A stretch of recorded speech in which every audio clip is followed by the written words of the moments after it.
حي على الفلاح.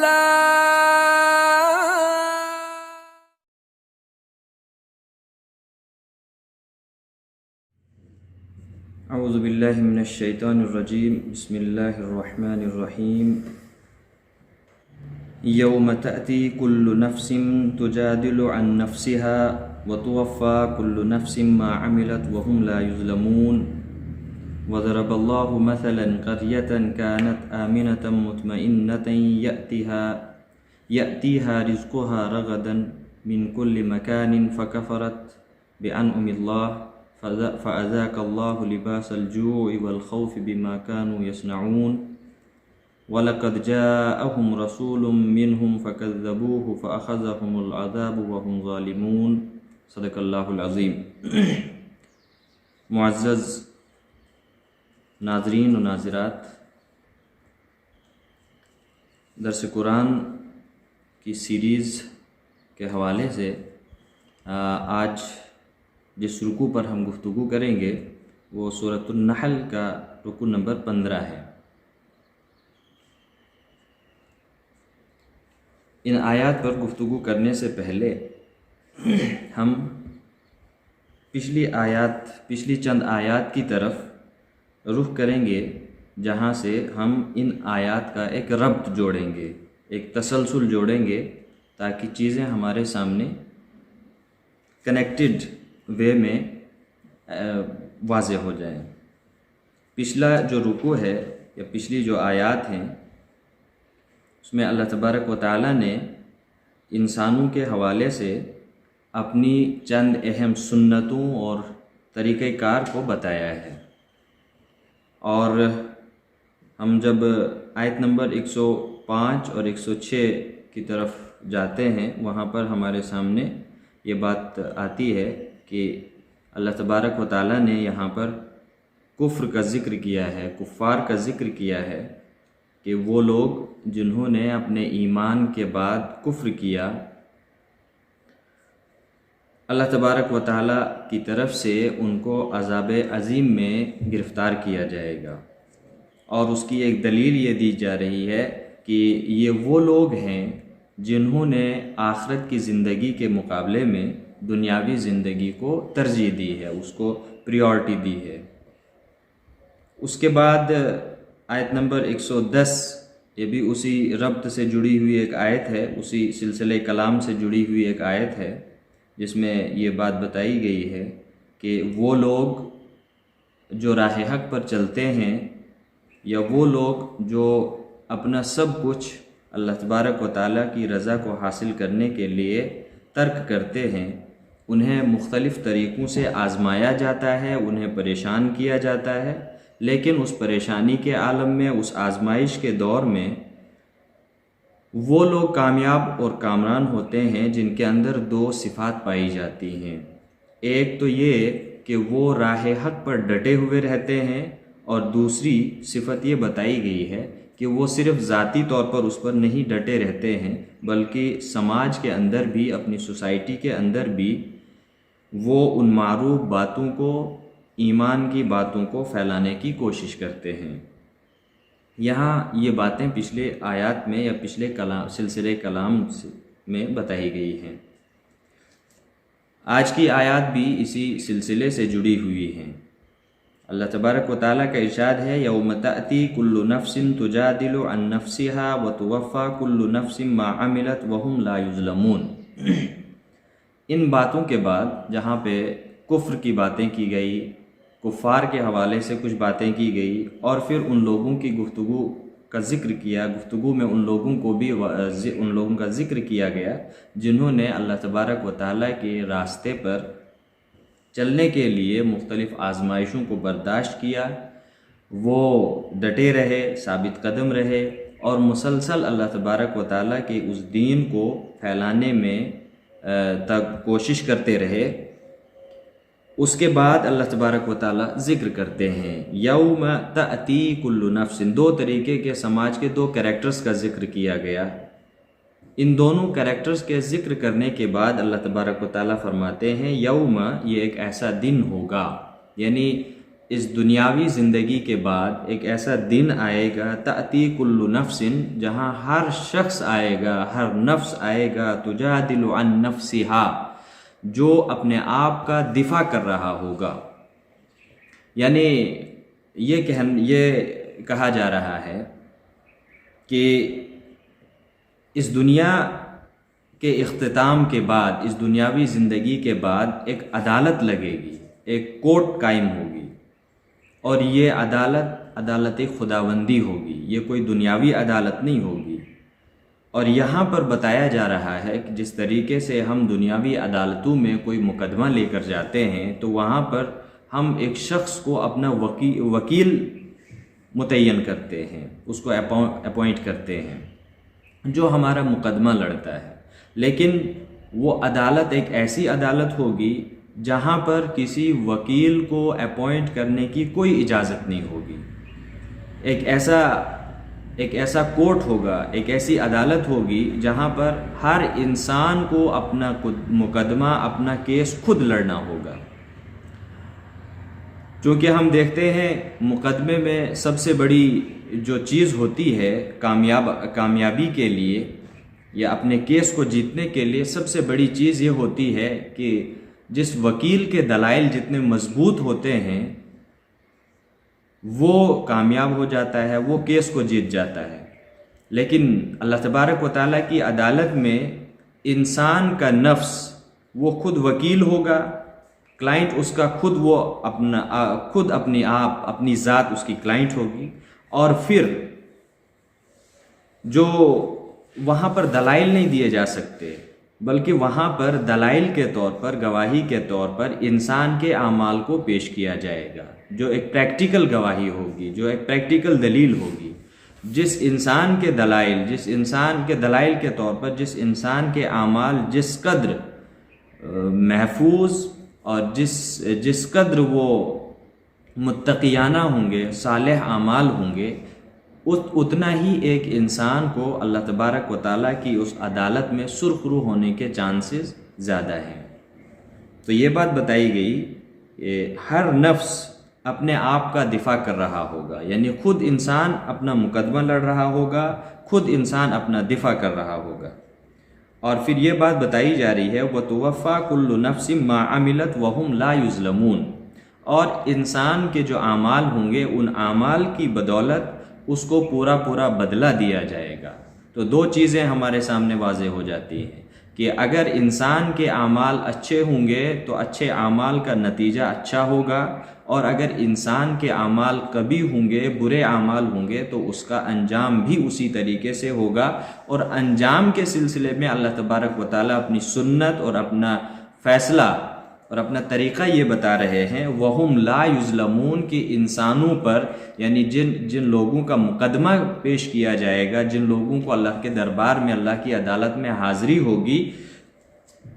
ان کے اعمال کے عوض میں جو بدلہ ان کو دیا جائے گا اس میں کسی قسم کی کوئی ناانصافی نہیں کی جائے گی. لفظ بہت واضح ہے، ظلم کا لفظ استعمال کیا گیا ہے. ظلم کا مطلب یہ ہوتا ہے کہ حقدار کو اس کا پورا حق نہ دینا، یہ ظلم ہے. تو یہاں سے ہمارے سامنے بھی بالکل دو چیزیں واضح ہو جاتی ہیں کہ اگر کوئی انسان نیکوکار ہوگا، اس کے اعمال صالح ہوں گے، تو انصاف کا تقاضا یہ ہے کہ اس کو بدلہ بھی نیکوکاروں جیسا ملے گا، نیک اور صالح بدلہ ملے گا، اچھا بدلہ ملے گا. اور وہ لوگ جن کے اعمال برے ہوں گے تو انصاف کا تقاضا یہ ہے کہ ان کا انجام، ان کا رزلٹ بھی ان کو اسی طریقے سے دیا جائے گا جس طریقے سے ان کے اعمال ہوں گے. یہ بات ایک اصولی بات اللہ تبارک و تعالیٰ نے قیامت کے حوالے سے بتائی. اچھا، ایک چیز اور جس کی طرف ہمیں اشارہ اس آیت میں ملتا ہے وہ یہ کہ وہاں پر کوئی بھی ایسا سبب اور کوئی بھی ایسا سہارا نہیں ہوگا جو انسان کو اللہ تبارک و تعالیٰ کی اس عدالت میں کسی قسم کا بھی کوئی فائدہ پہنچا سکے، بلکہ تمام اسباب اور تمام وسائل، تمام سہاروں کی نفی کر دی گئی ہے، اور انسان کو تنہا اللہ تبارک و تعالیٰ کی بارگاہ میں کھڑا کر دیا گیا ہے. اور قرآن مجید کی دوسری جگہ پر ہمیں اس حوالے سے ایک اور آیت ملتی ہے کہ وہاں جہاں پر یہ بات واضح کر دی گئی ہے، اللہ تبارک و تعالیٰ کا ارشاد ہے وَلَا تَزِرُ وَازِرَةٌ وِزْرَ أُخْرَى، وہ ایک ایسا دن ہوگا جس دن کوئی بھی انسان کسی دوسرے کا بوجھ ذرا برابر بھی نہیں اٹھائے گا۔ ہر انسان کو اپنے اعمال کا بوجھ خود اٹھانا پڑے گا، چاہے وہ بوجھ اچھا ہو چاہے وہ بوجھ برا ہو، لیکن انسان خود اس کا حامل ہوگا، خود اسے اٹھانا ہوگا۔ یہ اصولی بات بیان کرنے کے بعد اللہ تبارک و تعالیٰ ایک تاریخی حوالہ دے رہے ہیں، فرماتے ہیں وَضَرَبَ اللَّهُ مَثَلًا قَرْيَةً كَانَتْ آمِنَةً مُطْمَئِنَّةً۔ قرآن مجید کا یہ اسلوب بہت شاندار اور بلیغ اسلوب ہے کہ قرآن مجید جہاں پر اللہ تبارک و تعالیٰ اپنے اصول اور ضابطے بیان کرتا ہے، وہاں پر اللہ تبارک و تعالیٰ اس کے کچھ دلائل، اس کے کچھ ریفرنسز، اس کے کچھ حوالے بھی دیتا ہے۔ یہاں پر بھی اس اصول کے تحت اللہ تبارک و تعالیٰ نے ایک دلیل دی ہے، جہاں پر یہ بات یعنی اصول کے طور پر اللہ تبارک و تعالیٰ نے یہ بات بتائی کہ انسان کے اوپر نفسی کا عالم ہوگا، ہر انسان اپنا مالک خود ہوگا، اس کے اعمال اس کا سہارا ہوں گے اور اس پر کسی قسم کا کوئی ظلم نہیں کیا جائے گا، یہ پورا بدلہ دیا جائے گا۔ تو اللہ تبارک و تعالیٰ نے اسی سے جوڑ کر ایک آیت بتائی ہے، آیت نمبر 112 اور آیت نمبر 113۔ ان آیات کا ترجمہ اس طریقے سے ہے وَضَرَبَ اللَّهُ مَثَلًا قَرْيَةً كَانَتْ آمِنَةً مُطْمَئِنَّةً، کہ اللہ تبارک و تعالیٰ ایک مثال پیش کرتا ہے ایک ایسی بستی کی، کانت آمنةً مطمئنةً، جو بے خوف و خطر اور مطمئن تھی، یعنی وہ زندگی بسر کر رہی تھی، اس بستی کے لوگ امن و سکون کے ساتھ زندگی بسر کر رہے تھے، وہ مطمئن تھے۔ یأتیہا رزقہا رغدا من کل مکان، ہر طرف سے ان کے پاس رزق کی فراوانی تھی۔ اللہ تعالیٰ کی نعمتوں کی بخشش اور نوازشیں ان پر طوفان کی طرح بہہ رہی تھیں۔ فکفرت بانعم اللہ، انہوں نے اللہ تبارک و تعالیٰ کی ان نعمتوں کی ناشکری کی تو اللہ تبارک و تعالیٰ نے اس کا بدلہ ان کو دیا۔ فَأَذَاقَ اللَّهُ لِبَاسَ الْجُوعِ وَالْخَوْفِ، تو اللہ تبارک و تعالیٰ نے انہیں بھوک اور خوف کا لباس اڑا دیا، اس کا مزہ ان کو چکھایا۔ بِمَا كَانُوا يَصْنَعُونَ، اس کی بھی دلیل اور اس کی وجہ بتائی جا رہی ہے کہ اس کے پیچھے ان کے اعمال تھے، ان کے اعمال کی وجہ سے انہیں اس آزمائش میں ڈالا گیا۔ اور پھر بتایا گیا وَلَقَدْ جَاءَهُمْ رَسُولٌ مِّنْهُمْ فَكَذَّبُوهُ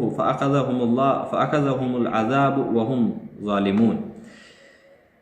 ان کے پاس اللہ کا رسول آیا، اللہ کا پیغمبر آیا، منہم، جو انہی میں سے تھا، جو ان کی قوم میں سے تھا، ان کی زبان میں سے تھا، ان کے کلچر سے تھا۔ فَكَذَّبُوهُ، ان لوگوں نے مل کر اس نبی کی، اس رسول کی تکذیب کی، اسے جھٹلایا، اس کی باتوں کو جھٹلایا۔ فَأَخَذَهُمُ الْعَذَابُ، اللہ تعالیٰ کے عذاب نے ان کو پکڑ لیا، گھیر لیا۔ وَهُمْ ظَالِمُونَ، اس کی بھی وجہ بتائی جا رہی ہے کہ عذاب اس وجہ سے آیا کہ وہ لوگ ظلم کر رہے تھے، وہ لوگ ناانصافی کر رہے تھے اپنے آپ کے ساتھ۔ یہ تین آیات ہیں، ایک آیت نمبر 11 ہے اور ایک آیت نمبر 12 اور 13 ہے۔ ان کو جب ہم اس طریقے سے پڑھتے ہیں تو ایسا محسوس ہوتا ہے کہ بالکل بے ربط آیات ہیں، ان کا آپس میں کوئی جوڑ ظاہری طور پر نظر نہیں آتا ہے، لیکن جب ہم غور کریں گے پہلی آیت پر بھی، اس کے موضوع پر غور کریں گے اور ان دو آیات کے موضوع پر غور کریں گے تو ہمیں دو چیزیں نظر آتی ہیں یہاں پہ۔ ایک تو یہ کہ پہلی جو آیت ہے وہ ایک اصولی آیت ہے جس میں اللہ تبارک و تعالیٰ اپنی عدالت کا، اپنے انصاف کا ایک اصول بتا رہا ہے کہ جو شخص بھی اعمال کرے گا اور جس طریقے کے اعمال کرے گا اس کا پورا بدلہ اسے دیا جائے گا، وہ اعمال چاہے دنیاوی اعتبار سے ہوں یا وہ اعمال اخروی اعتبار سے ہوں۔ دنیاوی اعتبار سے اعمال ہونے کا مطلب یہ ہے کہ سماج کے اندر وہ جو کام کر رہا ہے وہ کس قسم کے کام کر رہا ہے، کیا وہ سماج کے اپلفٹمنٹ کے لیے کام کر رہا ہے یا سماج کے اندر فساد و بگاڑ پیدا کرنے کے لیے کر رہا ہے۔ اگر کسی شخص کے اعمال سماج میں فساد اور بگاڑ پیدا کریں گے تو دنیا میں بھی اس کا وبال آ جائے گا، دنیا میں بھی اس کا عذاب چکھے گا وہ، اور اگر وہ انسان اسپریچولی اعمال برے کرتا ہے تو اس کا عذاب آخرت میں ہوگا۔ اور کسی انسان کے اعمال اگر اس قسم کے ہیں کہ دنیاوی اعتبار سے بھی اور آخرت کے اعتبار سے بھی وہ فساد اور بگاڑ کا شکار ہوتے ہیں، برے اعمال ہیں، تو دنیا میں بھی اس کا عذاب کا مزہ چکھنا ہوگا، اور آخرت میں تو اس کا پورا بدلہ اسے ملے گا ہی۔ یہ ایک اصولی بات ہے۔ تو یہ دوسری اور تیسری آیت نمبر 112 اور 113 میں اللہ تبارک و تعالیٰ ایک قوم کا حوالہ دے کر، ایک تاریخی واقعے کا حوالہ دے کر، ایک بستی کا ریفرنس دے کر بتا رہا ہے کہ کس طریقے سے اللہ تبارک و تعالیٰ نے انہیں ہر طریقے کی نعمت عطا کی تھی، اور سب سے بڑی نعمت یہ تھی کہ وہ بے خوف زندگی بسر کر رہے تھے۔ دوسری بڑی نعمت یہ کہ ان کے قلب کو سکون میسر تھا، اللہ تبارک و تعالیٰ کی طرف سے رزق چاروں طرف سے آ رہا تھا، ان کی جو دنیاوی ضروریات تھیں وہ پوری ہو رہی تھی، جسمانی ضروریات پوری ہو رہی تھیں، لیکن وہ جو نعمتیں اللہ تعالیٰ ان کو دے رہا تھا یا اللہ تعالیٰ کی نعمتوں سے جو وہ لطف اندوز ہو رہے تھے، ان نعمتوں کے عوض میں وہ اللہ تبارک و تعالیٰ کا شکر ادا نہیں کرتے تھے، بلکہ وہ ان کی ناشکری کرتے تھے، انکار کرتے تھے۔ ایسے نعمتیں بھی دو طریقے کی نعمتیں ہیں، ایک وہ جو جسمانی اعتبار سے نعمت ہے، اور دوسرا وہ جو روحانی اعتبار سے نعمت تھی۔ جسمانی اعتبار کی رحمت یہ ہے کہ اللہ تبارک و تعالیٰ ان کی جسمانی ضروریات، ان کی جسمانی غذا کو پورا کر رہا تھا، اور روحانی اعتبار سے رحمت کا مطلب یہ ہے، دنیاوی یا روحانی نعمت یہ ہے کہ اللہ تبارک ان کی روح کو جس غذا کی ضرورت تھی، جس ہدایت کی، جس خدائی گائیڈنس کی ضرورت تھی، اللہ تبارک و تعالیٰ نے رسولوں کے ذریعے سے، انبیاء کے ذریعے سے ان تک وہ روحانی غذا بھی پہنچائی۔ تو یہاں پر بات بتائی جا رہی ہے، پہلی آیت میں ایک اصولی بات بتائی گئی کہ جو نعمتوں کی قدر نہیں کرے گا اسے اس کا بدلہ ملے گا، اور دوسری آیت میں ایک ریفرنس دیا گیا، ریفرنس کے ساتھ، پوری دلیل کے ساتھ ان کے سامنے بات بتائی گئی ہے۔ مفسرین کہتے ہیں کہ یہاں پہ جو لفظ قریہ استعمال ہوا، قریہ کے معنی آتے ہیں بستی کے، گاؤں کے، اس سے مراد وہ قوم سبا لیتے ہیں، اور بہت سے مفسرین اور بھی دوسری بستیوں کے بارے میں ذکر کرتے ہیں، لیکن اس سلسلے میں جو راجح قول ہے وہ قوم سبا کے بارے میں اکثر مفسرین اسی کو ترجیح دیتے ہیں، اور اس کی وجہ یہ بتا رہے ہیں کہ قریش کے سامنے جو آیات پیش کی جا رہی تھیں اور جو دلائل پیش کیے جا رہے تھے قوموں اور بستیوں کے حوالے سے، وہ ایسی بستی تھی جس بستی کو وہ بہت قریب سے جانتے تھے۔ قوم سبا کے کھنڈرات سے وہ گزرتے تھے، اس کو جانتے تھے، اس کی تاریخی واقعات ان کی اس تاریخ میں موجود تھے۔ تو اس طریقے سے اس لیے اللہ تبارک و تعالیٰ نے ایک ایسی قوم کا ذکر ان کے سامنے کیا جس قوم کو وہ جانتے تھے، ان کی شکران نعمت کو بھی جانتے تھے اور ان کی کفران نعمت کو بھی جانتے تھے، اور پھر اللہ تبارک و تعالیٰ نے کس طریقے سے ان کو عذاب میں گرفتار کیا تھا اس کا ایک دلیل، اس کا ایک واقعہ ان کے سامنے پیش کیا جا رہا ہے۔ ان آیتوں کے بعد، ان موضوعات کے بعد اللہ تبارک و تعالیٰ نے جس موضوع پر گفتگو کی ہے وہ بھی ایسا محسوس ہوتا ہے کہ وہ بے ربط موضوع ہے۔ اچھا، یہ جو 2-3 آیات ہیں اس پر ایک اور نظر اگر ہم دوڑائیں گے تو پھر ہمارے سامنے کچھ اور چیزیں کھل کر سامنے آتی ہیں۔ دونوں آیتوں میں، یہ جو 2 آیتیں ہیں، آیت نمبر 12 اور آیت نمبر 13، 112 اور 113، ان کا جو تعلق ہے وہ آیت نمبر 10 میں ایک بات بتائی گئی ہے،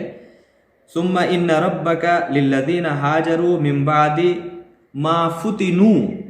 ان کو آزمایا گیا، ان کو آزمائش میں ڈالا گیا۔ تو یہ آزمائش کس طریقے کی تھی، اللہ تبارک و تعالیٰ نے یہ بتایا کہ یہ اس طریقے سے ان کو آزمایا گیا، قوم کا حوالہ دیا گیا۔ کیا بات بتائی گئی؟ پہلی بات ان کے بارے میں یہ بتائی گئی کہ اللہ تعالیٰ نے ان کو ہر طریقے کی نعمتوں کی نوازش ان کو کی تھی۔ جو بات بتائی گئی، یاتی رزقھا رغدن من کل مکان، ہر طرف سے اللہ تبارک و تعالیٰ کا رزق ان کو مل رہا تھا، نعمتوں کی فراوانی تھی۔ دوسری بات بتائی گئی، فکفرت، انہوں نے انکار کیا، ناشکری کی، تو انسان کی ناشکری کا ذکر کیا گیا۔ پھر اللہ تبارک و تعالیٰ نے فرمایا فَأَذَاقَهَا اللَّهُ لِبَاسَ الْجُوعِ، اللہ تبارک و تعالیٰ نے یہ بات کہہ کر یہ بتایا کہ ان کو جھنجھوڑا گیا، ان کو تنبیہ کی گئی، اور تنبیہ کی صورت کیا تھی کہ ان کو بھوک اور خوف کی صورت میں مبتلا کیا۔ اور یہ اس وجہ سے ان کو جھنجھوڑا گیا، اس وجہ سے ان کو ان کی سرزنش کی گئی تاکہ وہ لوگ واپس پلٹیں اس راستے کی طرف، اس منصب کی طرف جس منصب پر اللہ تعالیٰ نے ان کو رکھا تھا، جس قائم کیا تھا۔ اور پھر چوتھی بات جو اس میں بتائی گئی، وَلَقَدْ جَاءَهُمْ رَسُولٌ مِّنْهُمْ، کہ اللہ تبارک و تعالیٰ نے ان کی ہدایت کے لیے ایک خاص خدائی انتظام کیا، اور وہ خدائی انتظام یہ تھا کہ اللہ تبارک و تعالیٰ نے ان کے سامنے ہدایت کے راستے کو واضح کرنے کے لیے نبوت کا ایک سلسلہ جاری کیا، رسالت کا ایک سلسلہ جاری کیا۔ اللہ تبارک و تعالیٰ نے بندوں سے انٹریکٹ کرنے کے لیے، اپنا کلام بندوں تک پہنچانے کے لیے انہی میں سے ایک شخص کا انتخاب کیا۔ یہ بہت بڑی نعمت تھی۔ اور پھر اس کے بعد بتائی گئی کہ ان تمام چیزوں کے باوجود ذکر کیا گیا کہ قوم نے تکذیب کی، رسولوں کی، اللہ تبارک و تعالیٰ کے پیغام کی تکذیب کی، اس کو جھٹلایا۔ یہ بہت اہم بات ہے۔ دیکھیے، ہم جب دیکھتے ہیں قوموں کے واقعات، ان کی تاریخ پر جب ہم پوری نظر دوڑاتے ہیں تو ہمیں ایک پروسیجر نظر آتا ہے کہ کسی بھی قوم کو اللہ کے عذاب میں جب گرفتار کیا گیا تو اس کے پیچھے ایک لمبا پروسیس ہے، پروسیجر ہے پورا۔ وہ پروسیجر کیا ہے کہ اللہ تعالیٰ نے انسان کو نعمتوں سے نوازا، اگر انسان نے اس کی ناشکری کی تو اللہ تبارک و تعالیٰ نے ان کو مختلف طریقوں سے جھنجھوڑا، اس سے بھی وہ باز نہیں آیا، اللہ تعالیٰ نے ان کو ان کے پاس رسالت بھیجی، خدائی پیغام بھیجا، اس سے بھی وہ اگر باز نہیں آئے تو یہ نبی کا آنا اور رسالت کا آنا، خدائی کتاب کا آنا، یہ ان کے پاس ایک ایکسٹریم اور لاسٹ آپشن ہوتا ہے کسی بھی قوم کا۔ لیکن وہ قوم اگر رسول کے آنے کے بعد اور خدائی تعلیمات کے آنے کے باوجود بھی اگر وہ راہ راست پر نہیں آتے ہیں تو پھر اللہ تبارک و تعالیٰ کی طرف سے اس قوم کو صفحہ ہستی سے یا اس کے منصب سے گرانے کا، اس منصب سے ہٹانے کا فیصلہ کر دیا جاتا ہے۔ گویا کہ نبی کا آنا، رسول کا آنا اور کتاب کا آنا یہ ایک قوم کے لیے ایک آخری آپشن ہوتا ہے۔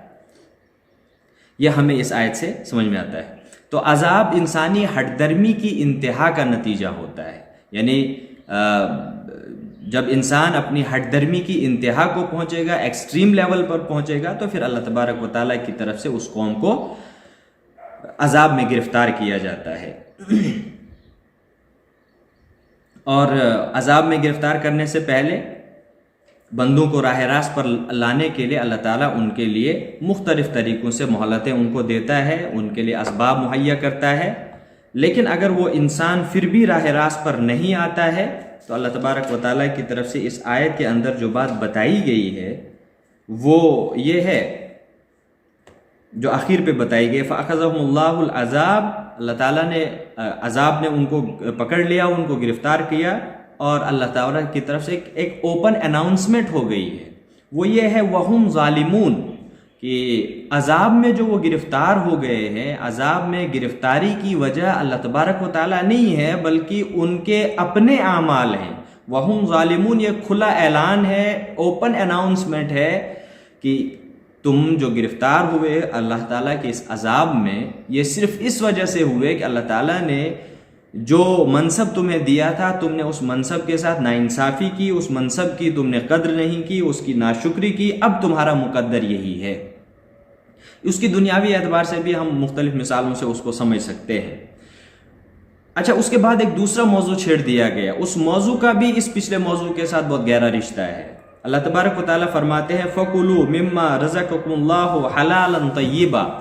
پاک رزق، پاکیزہ رزق، پاکیزہ اور حلال چیزوں کے اختیار کرنے کا اور پاکیزہ اور حلال رزق کے کھانے کی طرف اشارہ کیا جا رہا ہے۔ عقل حلال کا یہاں سے ایک بیان شروع ہو جاتا ہے۔ اللہ تعالیٰ فرماتے ہیں فَكُلُوا مِمَّا رَزَقَكُمُ اللَّهُ، کہ جو کچھ ہم اللہ تبارک و تعالیٰ تمہیں دے رہا ہے اس میں سے کھاؤ، لیکن ایک شرط لگائی، اللہ تعالیٰ کی دی ہوئی چیزوں میں سے آپ کون سی چیزیں کھائیں گے؟